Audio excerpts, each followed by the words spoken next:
There will be a protest against bringing illegal immigrants from Germany to Poland. It is scheduled for Saturday at 12 o'clock in Słubice, just across the border from Eisenhüttenstadt.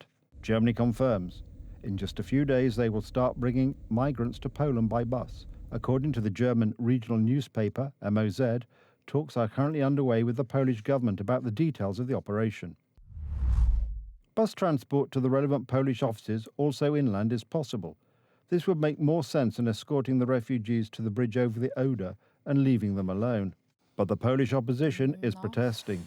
I strongly believe that every German policeman who comes to Poland with illegal immigrants should be arrested, and their police cars should simply be requisitioned. If the Polish government behaved in this way, they would stop tossing their illegal immigrants to us. This is their problem, not ours. You have to play hardball in foreign policy. I would not allow the Germans to toss their illegal immigrants to us. The centre in Eisenhüttenstadt can accommodate 250 foreigners. According to German media, it is currently half full. It is expected to reach full operational capacity after the 7th of March. It is from there that Syrians, Iranians, Turks, Afghans are to be sent to Poland. We focus only on Poland and only on people who come to us directly and need to return to Poland. Poland is a very fair partner. The head of the Interior Ministry said similar words, saying that Poland accepts any foreigner sent back to us and we don't make problems with it like Italy, for example. The Italians accepted 4 of the thousands they wanted to send back to them. The Poles took them all. It's not so much the Poles, but the government of Donald Tusk. And this is the biggest threat to us next to the Immigration Pact, because on the one hand we will take in certain amounts, we will have to provide the migrants with benefits, often much higher than the Poles have pensions, and on the other hand they will just drop off migrants to us, tens of thousands. Because when I was there, talking to the employees of the centre, they were even talking about 70,000 a year. This is confirmed by the statistics. The report, Recent Trends in Asylum, prepared by the European Union Asylum Agency, shows that Poland approves as many as 82% of asylum applications. Last year alone, the Polish Office for Foreigners granted more than 7,000 such applications. In comparison, Germany accepts only 44% of such applications, France 37%, Sweden only 22%. It's a scandal that Germany is building its transit camps for migrants near the border with Poland and saying that they're going to ferry them to Poland, and the German Chancellor says don't worry about it. Tusk says it's not going to happen. He'll agree to anything. I think the German Chancellor knows Donald Tusk well, and he is indeed telling the truth that Donald Tusk will unfortunately agree to everything. This is true. Outgoing Chancellor Olaf Scholz assured his countrymen on German radio Deutschlandfunk that contrary to his public announcements, Donald Tusk will open Polish borders to illegal immigrants. But Polish Prime Minister Donald Tusk said he would not implement the Migration Pact. He will do it. Also, from the words of Civic Coalition MEP Janusz Lewandowski, it appears that the matter is a foregone conclusion. I know that the pact will enter into force in the middle of 2026. The so-called blocking minority has not been able to gather for the time being. The countries that came together to block represented only 14% of the EU population, so the pact will go into effect. This means that Poland will face not one, but 2 streams of illegal immigrants. The first from across the European Union under the Migration Pact, and second from Germany under the Dublin Agreement.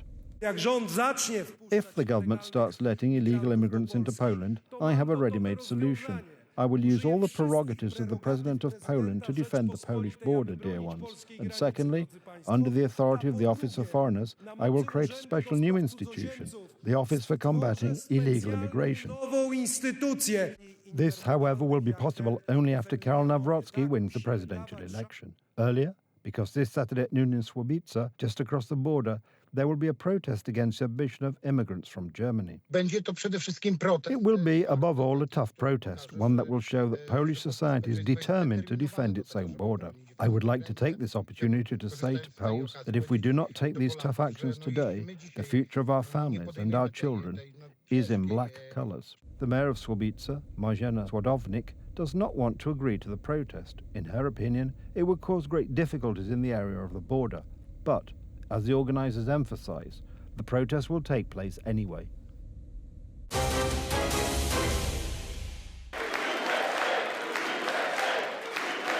Before the US Congress, but especially in front of millions of countrymen, Donald Trump spoke about what is most important for his homeland and the world: security, the economy, and family. These words are a signpost for the American president. Members of the United States Congress, thank you very much. And to my fellow citizens, America is back. Donald Trump spoke about the conflict in the Middle East and the war in Eastern Europe. His offer is a ceasefire. He quoted the words of Vladimir Zelensky, who, after he broke an agreement with America in the Oval Office, realized his mistake and is again turning to the American leader for help. Earlier today, I received an important letter from President Zelensky of Ukraine. The letter reads, Ukraine is ready to come to the negotiating table as soon as possible to bring lasting peace closer. Nobody wants peace more than the Ukrainians, he said. My team and I stand ready to work under President Trump's strong leadership to get a peace that lasts. We do really value how much America has done to help Ukraine maintain its sovereignty and independence. Regarding the agreement on minerals and security, Ukraine is ready to sign it at any time that is convenient for you. I appreciate that he sent this letter, just got it a little while ago. Ukraine already knows that without Donald Trump's help, Russian barbarism cannot be stopped, and the lives and safety of ordinary people are at stake. Zelensky was looking for a replacement or something more in Europe, and it turned out that apart from pats on the back and highfalutin words, not much followed. The real guarantor of any meaningful action is the United States. That's why the American leader is making it clear. The goal is to save the lives of people who pay the highest price every day of this war. It's time to stop this madness. It's time to halt the killing. It's time to end this senseless war. If you want to end wars, you have to talk to both sides. What Donald Trump promised in the campaign, he repeated before Congress: fighting against illegal immigration, sealing the borders, mass deportations, and protecting Americans are the priorities of the new administration. Truly care about protecting Americans' children. No step is more crucial than securing America's borders. Over the past 4 years, 21 million people poured into the United States. Many of them were murderers, human traffickers, gang members, and other criminals from the streets of dangerous cities all throughout the world.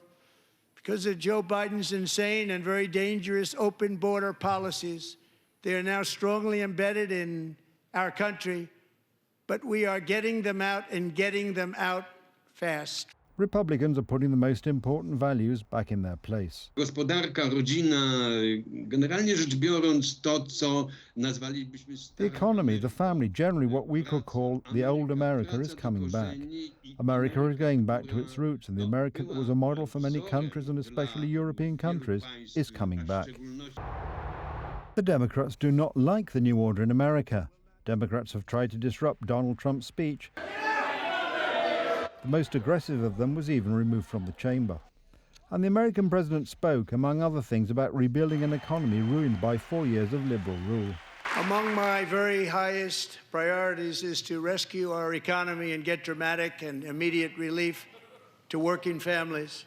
As you know, we inherited from the last administration an economic catastrophe and an inflation nightmare. Their policies drove up energy prices, pushed up grocery costs, and drove the necessities of life out of reach for millions and millions of Americans. They've never had anything like it. As president, I'm fighting every day to reverse this damage and make America affordable again. He's secured our border. He's unleashed our energy. We're getting our economy back on track. He talked about bringing us back to a balanced budget. But the Democrats did express their views. The United States is producing more oil than we ever have at any point in our history, more than any country in the world.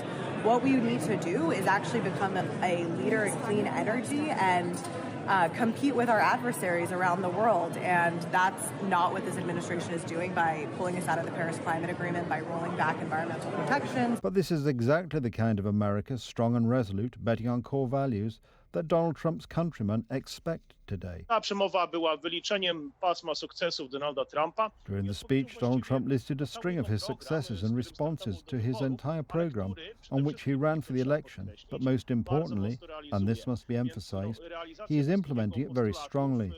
The implementation of all his demands has moved at a very intense, even historic pace. In modern history, for example, one does not remember such an intense start to a presidency. President Trump also mentioned Take a look at what happened.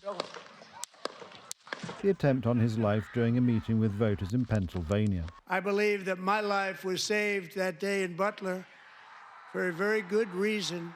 I was saved by God to make America great again. I believe that.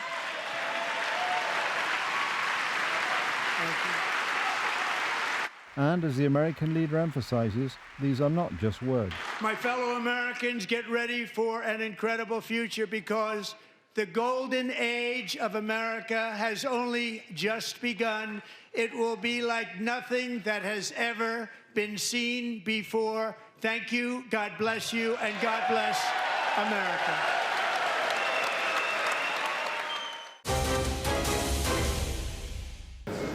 Security. It's been a key word in Europe lately, especially after Donald Trump became president of the United States. His tough stance on the issue is forcing the European Union to take some real action. Poland, using its presidency of the Council of the European Union, could be the glue for EU-US talks, hence the appeal of the citizens' candidate for the president of Poland, Karol Nawrocki, to Prime Minister Donald Tusk.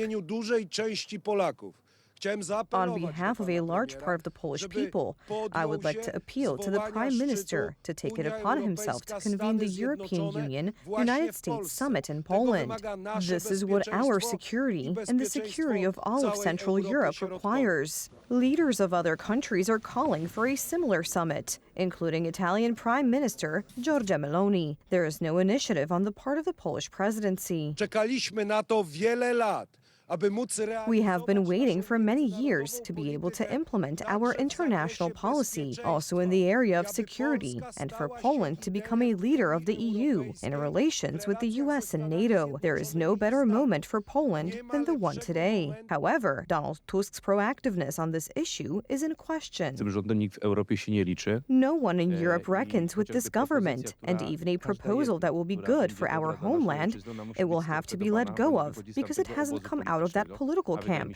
And it seems to me that the key word, good for our homeland, is not without meaning here either.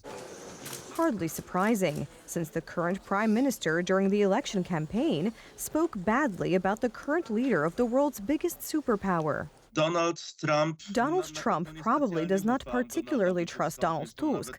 Besides, even recent events show that Donald Tusk has a weak position as one of the European leaders. He keeps burning bridges in relations with the U.S. administration today. Meanwhile, good relations with the United States are key to maintaining a U.S. military presence in Poland and Europe. The